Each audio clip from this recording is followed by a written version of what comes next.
Well, I've been looking forward to this opportunity to be with the church here at Burbank Road once again, and the objective for this week is just simply to present some lessons that are plain and clear. And I believe that's just how God approached us when He revealed His Word to us, that God has delivered to us a very plain, clear, and simple message. And His Word has been delivered in such a fashion that it can be understood, believed, and obeyed. And so we'll have some more announcements to make later on, but appreciate your presence for our Bible study this morning and the opportunity to be with you. As you can see on the screen, and if you have one of the handouts, our lesson is The Bible Heart Explained from the book of Genesis.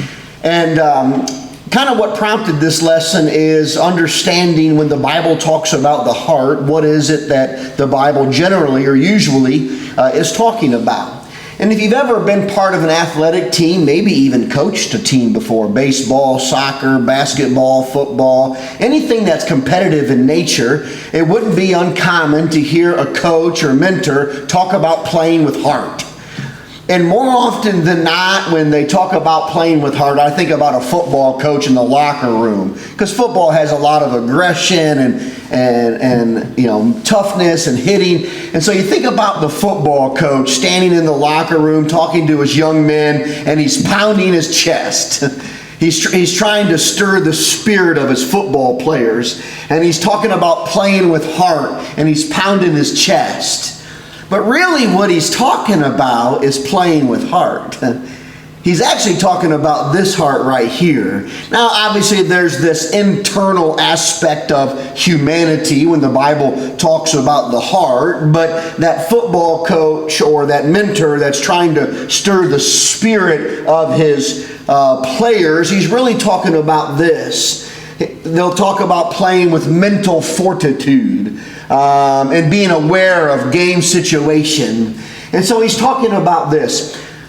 Over 1,900 times, matter of fact, in the New King James Version, which I primarily read and preach out of, the English word heart appears 1,941 times. So almost, we're approaching 2,000 occasions in which the English word heart appears in the Old Testament and the New Testament.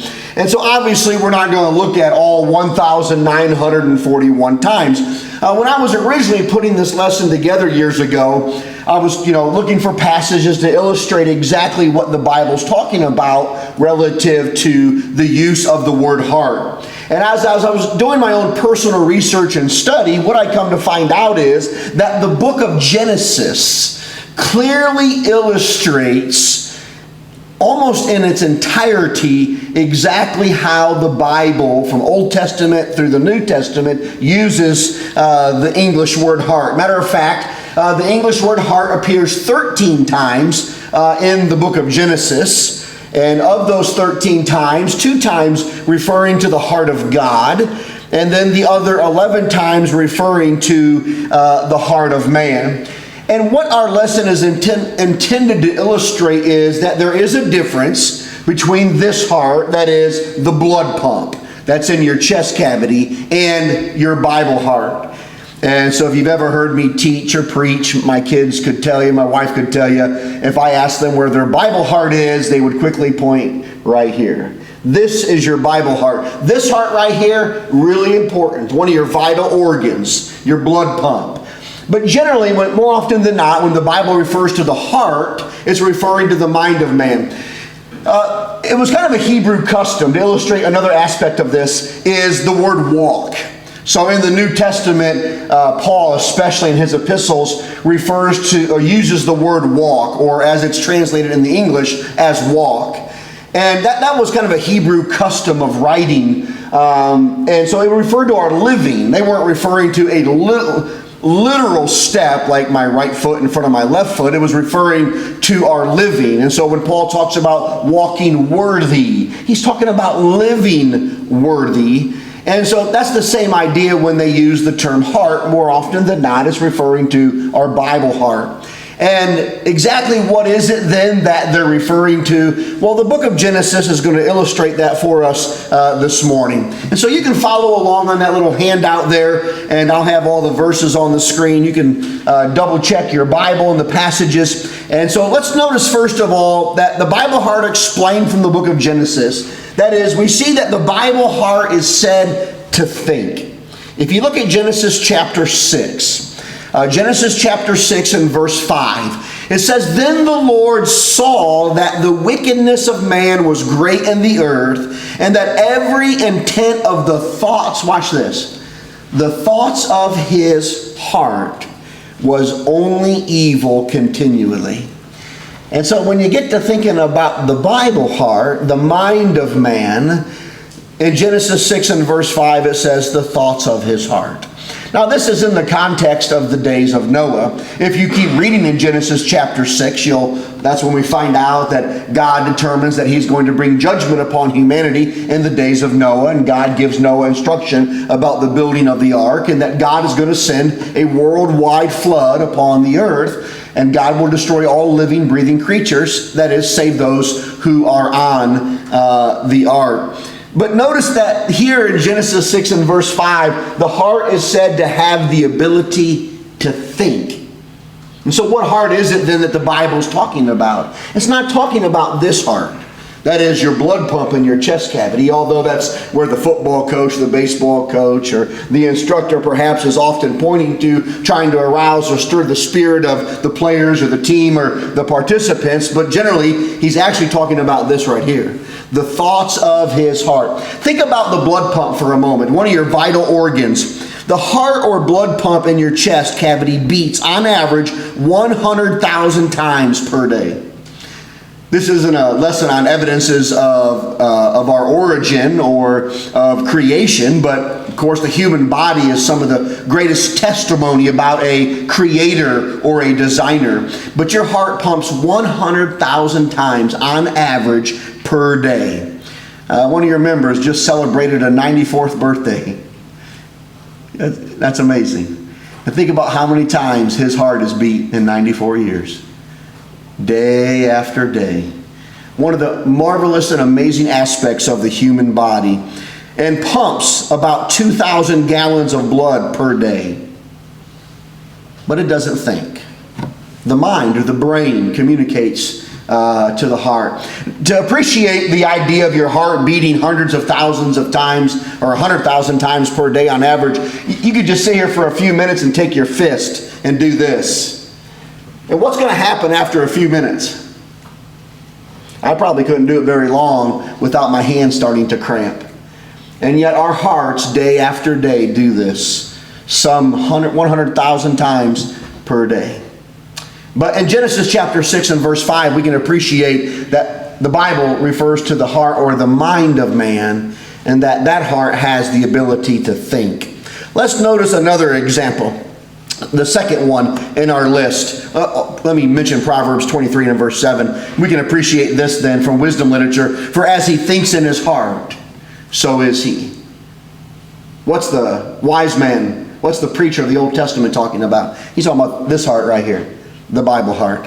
How about number 2 then? The Bible heart imagines. This is another text from the days of Noah in Genesis chapter 8 and verse 21. In chapter 8, and Genesis chapter 6, you have the warning of the flood. Chapter 7, you have the coming of the flood. And then in chapter 8, the flood waters recede, and Noah and his family, they'll come out of the ark and down in the valley of Mesopotamia. And so in Genesis 8 and verse 21, it says, "And the Lord smelled a soothing aroma, and then the Lord said in his heart," that's one place where it talks about in Genesis the heart of God. "The Lord said in his heart, I will never again curse the ground for man's sake, although the imagination of man's heart is evil from his youth, nor will I again destroy every living thing as I have done." Relative to the heart of man, in Genesis 8 and verse 21, it says, "Although the imagination of man's heart." You ever imagined anything? Well, why, sure you have. You've imagined lots of things. People imagine maybe, somebody who's unmarried and is thinking about getting married. They might be imagining what married life's like. People that are maybe coming out of school and into college, and they're in that season of life. They probably imagine what it's going to be like to live on their own and to provide for themselves. Or maybe a couple that's just been married. Maybe they're imagining about what it's going to be like to buy a house or to start a family. Maybe you're thinking about making some kind of travel plans. What do? You imagine what it's going to be like. Maybe you're going to go somewhere you've never been before. And so maybe you've done some reading or research, but you're imagining what it's going to be like. And so we do this all the time. That is to say that we imagine where? In our hearts. And so in the days of Noah, when they came out of the ark down into the valley, God says, I will never again curse the ground for man's sake, although the imagination of man's heart is evil from his youth, nor will I again destroy every living thing as I have done. Go back to this blood pump, this heart, right? This vital organ of the human body. It's actually an involuntary muscle. It still has stymied or mystified researchers and scientists. That the fact that I'm not plugged into a wall, right? Or I don't have batteries put in, and the heart has some kind of electrical impulse that it creates, and it just keeps beating and beating and beating. And the day that it stops beating will surely be the day that I am dead. And so it's important, but it's an involuntary muscle. It's important. It helps send nutrients and oxygen throughout the human body. And so it plays undoubtedly a significant role in the lives of humanity. But when God spoke about the heart of man relative to him imagining, God was talking about this heart right here. And so we imagine all kinds of things, or that is to say that we think about things. Let's look at a third example together relative to the Bible heart. The Bible heart is said to speak. In the book of Genesis chapter 17 and verse 17, there's a fascinating narrative that's unfolding. And this kind of goes back to Genesis chapter 12 in verses 1, 2, and 3, when God makes that threefold promise to Abraham. And God says, I'm going to give you a land to dwell in. A great nation is going to come from you. And then, of course, that spiritual seed promise that will be fulfilled in Christ. But relative to the nation promise, it would later somewhat perplex Abraham and Sarah, because there came a point in their lives when they were past the age of childbearing. And Sarah had not yet brought forth for Abraham a son. And later on, God comes to Abraham and Sarah and Abraham, and tells them that Sarah is going to bring forth a son. And of course, they're perplexed, they scoff, they kind of chuckle or laugh because they're past the age of childbearing. And so in Genesis 17:17 it says, Then Abraham fell on his face and laughed. And listen to this. He said in his heart, Shall a child be born to a man who is 100 years old? And shall Sarah, who is 99 years old, bear a child? And so I call your attention to the fact that it says that he said in his heart. We've all done this. Typically what happens is we will go to somebody to explain something to somebody, and we'll say, so-and-so said to me, and we'll say, I thought, but I didn't say it. So somebody says something to us, and in our own minds or in our own hearts, we've responded to that person, although we didn't say it out loud to them. And so you could probably think of different scenarios where maybe somebody said something to you, and maybe you wanted to say something back, and it doesn't even have to be even in a negative context. It's just you didn't respond, but you did in your heart. In your own mind, you said it. And so you're explaining to somebody some scenario or situation that unfolded or happened. And, you explain, well, I wanted to say, but I didn't say. Matter of fact, I'll give you an example in a positive sense. In one of our recent Bible classes, afterwards, somebody came up to me and they were like, well, I wanted to share this, but they didn't. And so what'd they do? He or she said it in their heart. That is their Bible heart. That is, they said it to themselves. And that's the idea that's here in Genesis 17 and verse 17. Now, God knows what Abraham was saying or thinking, so the Bible heart speaks. And so in that sense, although maybe actual words did not come out of Abraham's mouth, or actual words did not come out of this particular person's mouth during Bible study, right? They said in their hearts, their heart spoke, or that is, their Bible heart spoke. Another maybe positive illustration, at Norwalk, we have on a regular basis, about once a month at least, a care group where we meet as a group, usually Sunday evenings, and we're just kind of making sure that we're not letting people fall through the cracks, so to speak, and if there's needs in the church that we can help with, or ways we can support or encourage, we talk about those things. And another situation where somebody wanted to speak up, it was about her husband, not a member of the church, but he has a physical illness, and they were like, well, I wanted to say, but I didn't. And so there she sat, and so afterwards it was brought up. It's just so we know, and so it was an opportunity. The point that I would, an indicator that I would make with that is that this particular member sat in the pew, and not in a negative way or a negative thinking, but in a positive way that she wanted to say, but so in her own mind she was thinking or saying it. Eventually she did share that with us. And so this is Abraham here, Genesis 17 and 17. He said in his heart.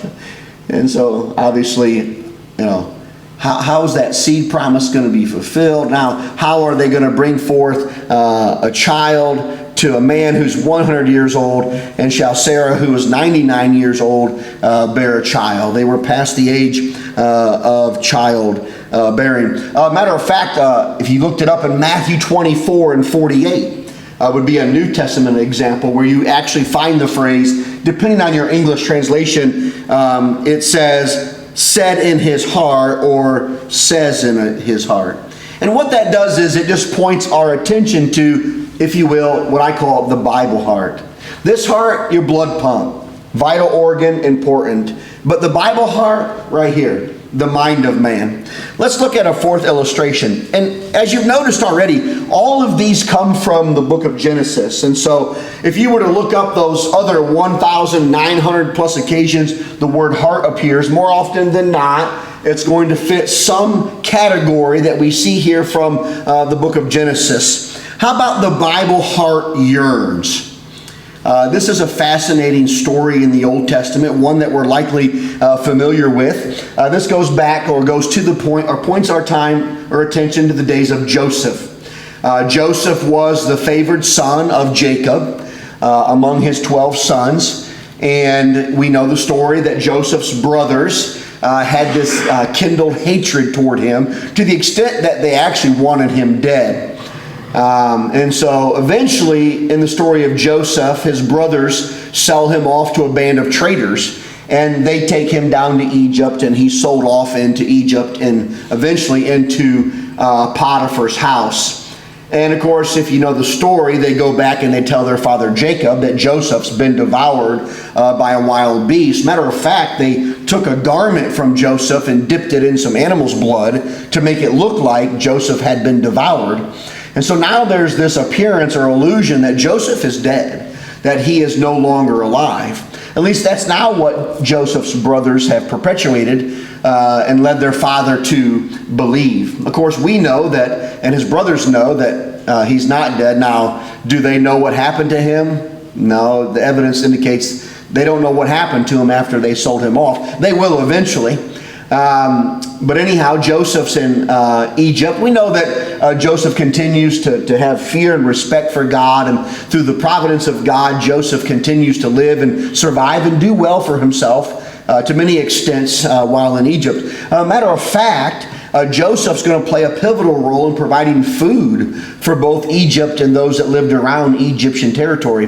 There would be a famine that was going to come upon the land, and while Joseph was in Egypt, he actually was helping store up grain that people could be fed. And so when this famine came upon the area or the region, Joseph's brothers had to go to Egypt to get food. And you imagine, there's your imagine, right? We imagine in our Bible heart what that must have been like when Joseph looks up and sees his brothers. Now, based on the numbers, and if you do the math, probably about 22 years they've been separated. So Joseph sees his brothers for the first time in 20 to 22 years. You imagine what that must have been like for Joseph when he looks up and he sees his brothers coming. They've come to Egypt to buy grain. And here's what the narrative says in Genesis 43 and in verse 30. It says, "Now his heart yearned for his brother. So Joseph made haste and sought somewhere to weep, and he went into his chamber and wept there." If you were to rewind the story, when the brothers first came, they came without Benjamin. And Joseph basically is going to test their spirits or their will. And they sent them back to get Benjamin and bring him with them back to Egypt to get more grain. And so that's what's happening here in Genesis 43 and in verse 30. But just notice it says that his heart yearned. And so you think about human emotion, right? Where does it originate from? The Bible heart, the mind of man. And so Joseph's heart yearned for his brother to the extent that he went into his chamber and he wept there. We might say something like, "My heart goes out to you." Right? So we are aware of a person or a family who's experienced some trouble, trial, or tragedy. And we would use the phrase something to the effect of, "My heart goes out to you." And the idea is that our heart yearns for that person. We're aware of somebody's suffering or somebody's trial or somebody's tragedy. And we talk about, maybe we use some modern language like being gut-wrenched. And there is an element in which our stomachs can hurt, but that emotion derives itself from the heart, the mind of man. Our heart goes out to them. We're trying to sympathize or empathize with a particular person, people, and or situation. And so the yearning involves the thoughts and emotions that come from or reside in our mind or Bible heart. Let's look at one more from Genesis. I find it fascinating because the English word heart appears so many times in the Bible, and just from observing the book of Genesis, we can have a pretty good grasp on exactly what the Bible's talking about in most of those instances, whether Old Testament or New Testament, just by observing the book of Genesis. It would take some time to sort out all 1,900 plus uses of that English word heart. But for Genesis and number 5, the Bible heart stands still. Joseph's brothers are going to go back. Joseph will eventually reveal himself to his brothers. And Joseph's brothers are going to go back and tell their father that Joseph's alive. And this is one of those situations where I can't say I understand. I don't know what it's like to lose a child, and perhaps, heaven forbid, any one of us would, but such is life, that there are times or occasions that parents lose children, or children pass before their parents. And undoubtedly, Jacob had experienced great grief and sorrow when he was informed by his sons that Jacob was dead. Although all these years, Joseph is not dead. He's alive. Again, that Jacob, for some 20 to 22 years, has believed that his son is dead, only then to find out or be informed that he's alive. And here's what the Bible says about that situation. It says, "And they told him, saying," and so his sons, Jacob's sons, tell their father, Jacob, "Joseph is still alive, and he is governor over all the land of Egypt." And Jacob's heart stood still because he did not believe them. Now, I do not believe that it's talking about Jacob's blood pump standing still. It's a situation or scenario where somebody receives information and it's almost unbelievable. We can't believe it. Or it's in some fashion or form startling information. Maybe a parallel we could draw is, if your phone rings at 2 a.m., what's your expectation? Unless you have a daughter at college who has a bug in her room, it's probably not good news. So real quick, like we talked about this, like when our daughter Emma went off to Marietta a couple years ago, we were super confident. Emma's pretty independent. There wasn't much reservation on our part about how she was going to do on her own. But we did say that we're probably going to get a phone call about something that is like just ridiculous or absurd. And it wasn't too long into the first semester that we get a phone call like at midnight. And of course, the first thing is you see, your daughter's name on your cell phone at midnight or 2 a.m. and you're thinking it can't be good. And thankfully, it was just a bug that was making a lot of noise in her room. And thankfully, there was another young man on campus who was a member at Fredericktown, actually. So there was a group of Christians on campus that knew each other, and they called him, and he came over and got that cicada or whatever it was, the bug, out of the room. But if you got that 2 a.m. phone call, right, what's your initial thought? Your stomach's sinking, because generally we don't get 2 a.m. phone calls unless there's something that has happened. Typically, probably more often than not, there's been a death in the family or family circle, or there's been some terrible accident, or there's an emergency. And probably in many of those occasions, we could say, or it would be appropriate to say of us, that our heart stood still, right? Not this heart. This heart didn't stand still, but this heart. You think about those moments or those kinds of occasions, and sometimes it's hard to think, right? Because we're full of emotion. We're troubled. There's sorrow. There's hurt. Those kinds of emotions envelop our minds or our hearts, and so our mind stands still. It seems like that moment in time, although time is not standing still, it feels like it. And we probably can recall, if you've had those experiences, of which I do believe we've all had them of some nature, probably of all the things that you can recall from those experiences, probably those initial moments and the emotion that enveloped your heart or your life. You try to put yourself in Jacob's shoes, and for that many years you believed your son is gone, he's dead. Like you're not going to see him this side of heaven ever again.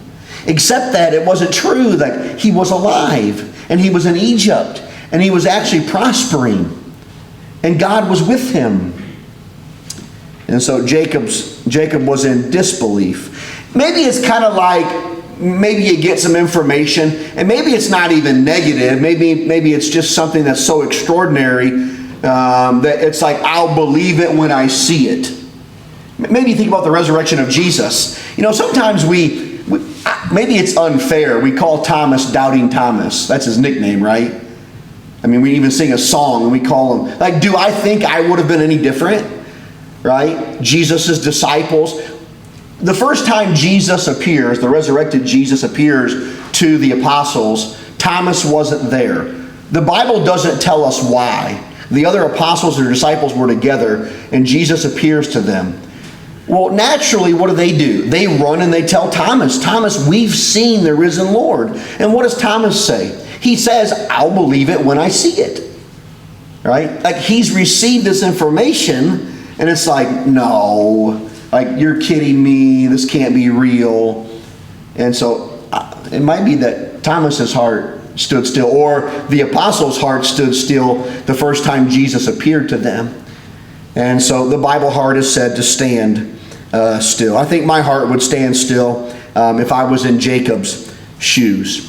I want to conclude with this final observation. Someone came to me one time and they said, well, what about like Revelation chapter 2 and verse 23? And here John wrote, and the church and all the churches shall know that I am he who searches the minds and hearts. And so this is Jesus speaking in Revelation 2:23, John writing.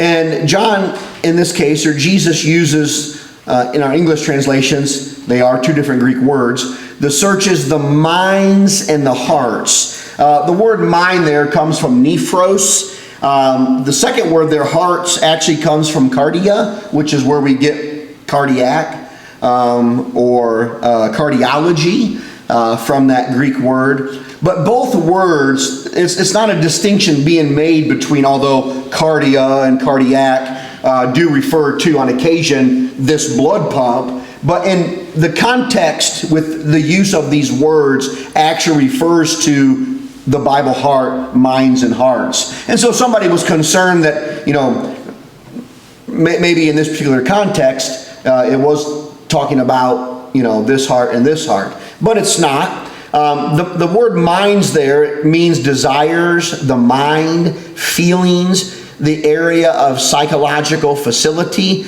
Perhaps maybe minds there has to do more with the emotion. And where does that originate from? It originates from this faculty here, the mind. The word hearts there means inner self. And maybe this is in part perhaps what really a football coach or an athletic coach or somebody who's competing really is getting to, is the inner self, right? We know that athletics and those types of things require physical exertion, but there also is a mental aspect to competition. And so typically I think when coaches are pounding their chests and trying to stir the spirit, they're just talking about the inner man, but really what they're talking about is the mind of man, right? And so that mental aspect of competition. So inner self, never the literal body part called the heart. This is a reference to the areas of the inner self, including the volition, the mind, the desires, etc., though the faculty of the intellect may be slightly more emphasized. And so my answer or reply to the question about the use of these two words in the same passage by Jesus is there might be an emphasis of one on the emotion aspect and the other emphasizing the actual faculty of. And so both the Old Testament and New Testament often refer to the mind of man as the heart. I believe there's a clear distinction between the Bible heart and the blood pump. And so the Bible heart thinks, it imagines, it speaks, it yearns, and it stands still. And as you study through the Bible and you find those occasions where the Bible refers to the heart, we can appreciate the concept or the idea that we often convey, Bible class teachers, preachers, evangelizing Christians, when we talk about making sure your heart is right with God. Now, there's a time and place for talking about being heart healthy, right? Your blood pump. But think about the spiritual application to make sure that your heart healthy with God right here. We'll stop there, and I appreciate your kind attention this morning.